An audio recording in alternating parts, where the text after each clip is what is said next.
السلام علیکم۔ تو کیسے ہیں آپ لوگ؟ دم میں ہے دم، دھوکہ نہ غم، کمائے گی دنیا کھائیں گے ہم۔ ایک لڑکا تھا، نام تھا اس کا مفتیٰ، اور مفتیٰ نام اس لیے نہیں تھا کہ مفتیٰ اسماعیل کا بیٹا تھا، اس کا نام مفتیٰ اس لیے تھا اس کو مفت کے کھانے کی عادت تھی۔ اسے کہتے تم کو کھانے میں کیا پسند ہے؟ تو کہتا مفتیٰ۔ اسے فری میں کھانا کا بہت اچھا لگتا تھا، وہ کام بھی نہیں کرتا تھا، اس سے ماں باپ بڑے تنگ، بہن بھائی تنگ، رشتہ دار تنگ، یار دوست تنگ، فری کے چکر میں رہتا تھا، کوئی کام نہیں کرتا تھا۔ اس کے ماں باپ بھی کہتے تھے مفتیٰ بندے کا پتر بن جا، کام کیا کر، تو اسے لڑکی کون دے گا ورنہ؟ تو کہتا ہے جس دن میری شادی ہوگی نا، لوگوں کی آنکھیں پھٹی رہ جائیں گی۔ آخر اس کو سمجھانے کے لیے سعودی عرب بھیج دیا مفتیٰ کو۔ جب سعودی عرب آیا تو یہاں پہ جو اس کے ڈیرے والے تھے وہ اس سے تنگ، ان کے فریج میں سے ان کا دودھ پی جاتا تھا، فریج میں سے جوس پی جاتا تھا، کسی ہانڈی پکائی میں بوٹیاں کھا جاتا تھا، جو کھانا کھا رہا سب بیٹھ جاتا تھا۔ کام مفتیٰ نے وہاں بھی آ کے نہیں کیا، اور وہ کہتے میں مفتیٰ اور تو بڑا بے شرم ہے، اور یہ شرم نہیں آتی، ہمارا کھا جاتا ہے، کام نہیں کرتا۔ تو مفتیٰ کہتا ہے اپنا ایک ہی سلوگن ہے، دم میں ہے دم، دھوکہ نہ غم، کمائے گی دنیا کھائیں گے ہم۔ اور وہاں پہ حاجی صاحب تھے، کہتے ہیں دیکھو تو مفتیٰ وہ تمہیں روم سے بھی نکال دیا، وہ گھر کے باہر بیٹھا رہا، تم نے دروازہ کھولا تو وہ دوبارہ اندر آ گیا، اس کو گالیاں دیتے ہو، اسے کہتے ہو مفت خور ہے، کچھ بھی کہتے ہو۔ لیکن تم لوگوں نے ایک چیز پہ نوٹ کیا ہے، جس دن سے وہ آیا ہے تم لوگوں کے رزق میں اضافہ ہو گیا ہے۔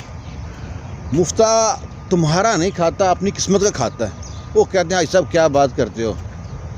کچھ لوگوں لڑکوں کو یہ بات سمجھ آتی، کچھ کو سمجھ نہیں آتی۔ وہ جناب بڑے تنگ تھے مفتیٰ سے۔ آخر ایک دن فون آتا ہے مفتیٰ کے گھر سے پاکستان سے کہ مفتیٰ تمہاری ماں بہت بیمار ہے، آ سکتا ہے تو آ جاؤ۔ تو مفتیٰ کے پاس تو بیچارے کے پاس پیسے بھی تھے ٹکٹ کے لیے۔ اس کے ڈیرے والے کہتے ہیں جان چھڑانے کا یہ سب سے اچھا طریقہ ہے، اس کی ٹکٹ کرا کے دیتے ہیں، کہتے ہیں جا تو مفتیٰ کوئی مسئلہ نہیں، تیرے پیسے واپس نہیں کرنے تم نے، جا۔ اور اس کو جاتے وقت نا کوئی کھجور، کوئی کاجو، کوئی پستہ، کوئی بادام، کوئی کھلونے، کوئی چاکلیٹ، کوئی کینڈی، کوئی ایمرجنسی لائٹ، وہ سامان دیتے ہیں، اس کے لیے نہیں دیتے کہ ہمارے گھر دے دینا۔ مفتیٰ جناب اللہ اس کو زندگی آتی دے، ان کے کپڑے بھی پہن جاتا ہے، ان کے جوتے بھی پہن جاتا ہے، اور سامان بھی لے جاتا ہے، اور کسی کو کچھ نہیں دیتا۔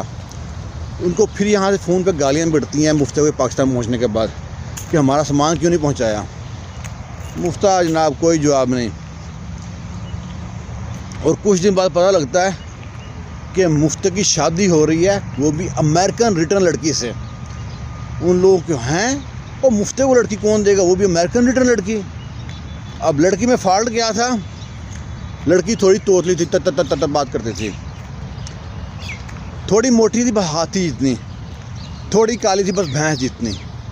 لیکن جب لڑکی کی شادی ہوئی اس کے سارے عیب چھپ گئے۔